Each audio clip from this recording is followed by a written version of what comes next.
mantel yang bernama Martin. Di sini ia terlihat sedang menarik mayat seseorang yang telah meninggal. Lalu Martin pun mengubur mayat tersebut. Setelah selesai mengubur, Martin pun kemudian berjalan pulang ke gubuknya. Di gubuk inilah Martin menghabiskan hari-harinya tanpa internet, PUBG, dan juga YouTube. Di sini nih dapat kita lihat sebuah foto seorang wanita yang ditemukan Martin di suatu tempat. Esok harinya, Martin pun bangun dan membersihkan dirinya, kemudian sarapan. Setelah itu ia keluar dan pergi mencari barang-barang yang ia butuhkan. Ya, semacam game survival di Android atau iOS, di mana kita harus mencari makanan, bahan pakaian hingga kebutuhan lainnya untuk dapat bertahan hidup. Dan itulah yang dilakukan Martin di hutan ini. Suatu malam, saat Martin lagi bobo, ia bermimpi sedang berlari bersama pria lain. Kemudian esok paginya, Martin melakukan aktivitas sehari-hari, yaitu seperti mencuci baju, menanam sayur, dan semacamnya. Namun saat Martin menanam bibit, tiba-tiba ada yang memegangnya dari belakang. Alhasil Martin ketakutan dan langsung berbalik mencari tahu apa yang terjadi. Namun di sini Martin tidak menemukan apa-apa. Scene lalu berpindah di mana Martin akan menanam bibit sayuran lagi. Akan tetapi ia tidak mempunyai pupuk. Jadi untuk mengakalinya, Martin menggunakan cairan masa depan miliknya untuk dijadikan pupuk alami. Suatu hari, Martin tiba-tiba terbangun karena mendengar suara seseorang yang datang. Dan saat Martin memeriksa, ternyata ada dua orang wanita yang datang ke tempat itu. Dua wanita ini bernama Mirjan dan juga Catherine, di mana Mirjan ini adalah anak dari si Catherine. Tapi anehnya di sini, Martin tidak menyambutnya dengan baik karena Martin menganggap dua wanita ini adalah orang jahat yang akan merebut gubuknya.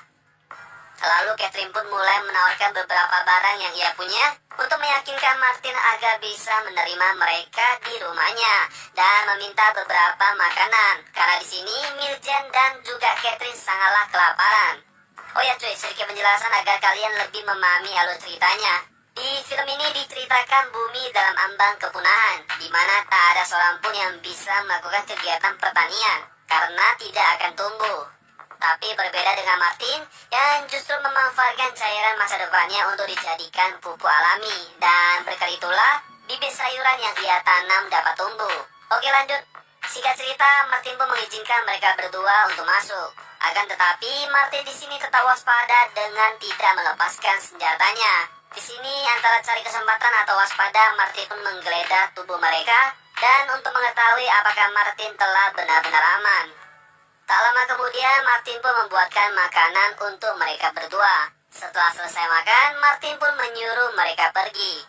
Tapi Catherine malah memohon untuk bisa bermalam satu malam dan akan pergi esok paginya karena mereka masih sangat kelelahan. Singkat cerita, Catherine pun masuk ke sebuah ruangan untuk bobo. Sementara Mirja tetap tinggal bersama Martin.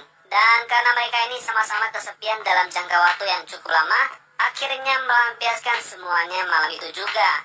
Mereka pun akhirnya senang kuda-kudaan cuy. Setelah selesai, Mirja pun menuju ke tempat ibunya berada. Esok paginya, saat mereka akan pergi, Catherine pun meminta kepada Martin agar mereka tetap tinggal di sini bersamanya. Dan mereka akan merawat kebunnya Martin atau setidaknya mereka bisa menambah lahan baru. Ya, karena semalam Martin terpuaskan dan mulai jatuh cinta pada Mirja, mereka berdua pun diizinkan tetap tinggal bersamanya. Beberapa hari berlalu, terlihat mereka sedang merawat kebun mereka bersama-sama. Saat Martin dan Mirja sedang mengobrol di luar, Catherine pun masuk ke dalam dan di sini ia sepertinya sedang mencari sesuatu. Tapi ia malah menemukan beberapa batang rokok dan sebuah koleksi foto wanita milik Martin. Dan faktanya, Catherine sedang mencari senjata karena ia sebenarnya orang yang jahat, di mana ia ingin menghabisi Martin dan mengambil alih kebun di sana. Di sini Catherine berpikir dengan menghabisi Martin, maka akan sedikit mengurangi pengeluaran persediaan makanan. Suatu hari, Catherine meminta Mirja untuk mengambil peluru milik Martin saat ia sedang lengah. Dan saat malam pun tiba, ketika Martin dan Mirja habis melakukan kuda-kudaan, disinilah Mirja mengambil kesempatan untuk mengambil peluru Martin. Esok paginya, Mirja pun memberikan peluru itu kepada Martin. Lalu setelah itu Mirja pergi ke sebuah kali yang tak jauh dari sana. Sementara Catherine sudah merencanakan untuk membunuh Martin dengan sebuah sekop. Namun saat si Catherine akan mulai memukul dari belakang, tiba-tiba Martin melihat sebuah bekas kaki. Dan tak lama kemudian, ia bertanya kepada Catherine di mana Mirza. Di sisi lain, ternyata Mirza diculik oleh seseorang. Akhirnya, Martin pun berlari menuju ke tempat Mirza. Sesampainya di sana, ternyata Mirza sudah tidak ada, dan yang tersisa hanya sepatunya saja. Karena kekuatan cinta, Martin pun memutuskan untuk mencarinya dengan mengikuti jejak kaki orang yang mencuri Mirza. Singkat cerita, ia pun sampai dan saat ia akan mengambil pelurunya, ternyata peluru itu sudah tidak ada. Hal ini karena sudah diambil oleh Mirza semalam. Akhirnya di sini Martin pun harus tertembak oleh orang itu. Karena Martin ini tokoh utama, jadi sutradara sudah merancang semua agar Martin tetap hidup dan melanjutkan filmnya. Singkat cerita, orang itu harus mati di tangan Martin dengan sebilah pisau yang ditusuk padanya. Mereka pun pulang ke rumah.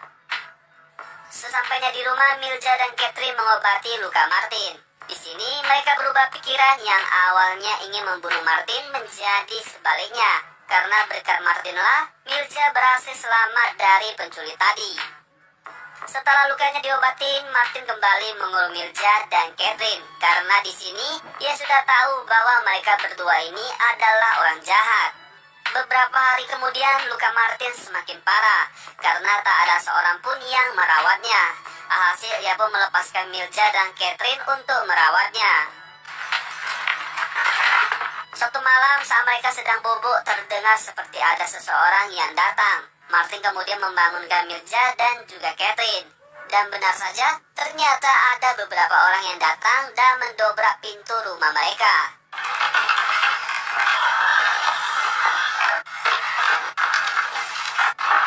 Beruntung mereka tidak berhasil membukanya, cuy.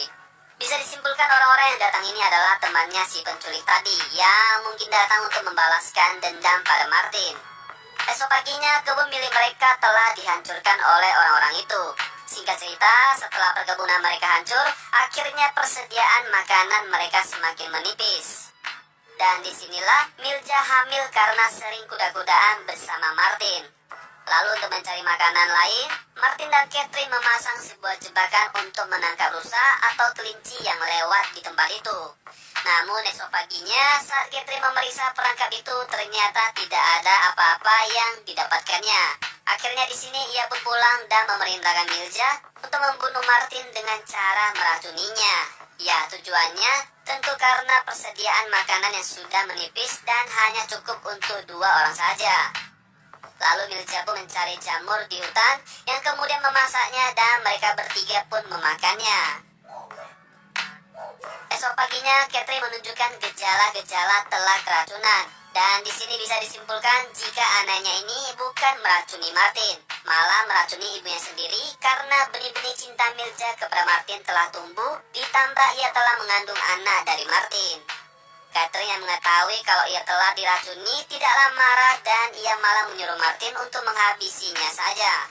Singkatnya, Martin pun membunuhnya dan kemudian menguburnya. Suatu pagi, Martin dan Mirza sedang berada di hutan untuk mencari bahan makanan. Tapi ternyata orang-orang itu kembali mendatangi rumah mereka. Untungnya mereka tidak ada di sana. Namun di sini Martin mengetahuinya karena ia mendengar sebuah tanda yang telah ia pasang. Lalu dengan hati-hati, Martin dan Mirza kembali ke rumahnya dengan pintu rahasia. Dan kemudian mengambil beberapa barang berharga milik mereka. Lalu setelah itu mereka pun pergi meninggalkan tempat itu. Tapi ternyata orang-orang itu melihat dan akhirnya Mirza dan Martin pun dikejar.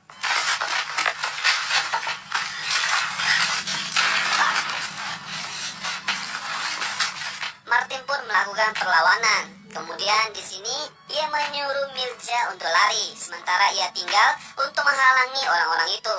Di sini Mirza sempat dihalang oleh salah satu pencari itu, tapi Mirza langsung menembak menggunakan senjata yang diberikan oleh Martin. Sementara Martin pun harus tewas dan mayatnya dibakar oleh para penjahat. Di sisi lain, Mirza terus berjalan tanpa arah dan tujuan yang pasti. Dan di sini ia harus bertahan dengan memakan jamur mentah dan meminum air sungai.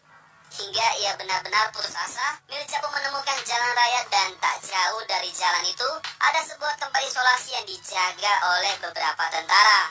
Dan di dalam itu tampak banyak sekali orang yang masih selamat. Mirza kemudian mendekati penjaga itu lalu memberikan semua barang miliknya termasuk tas miliknya untuk diperiksa dan film pun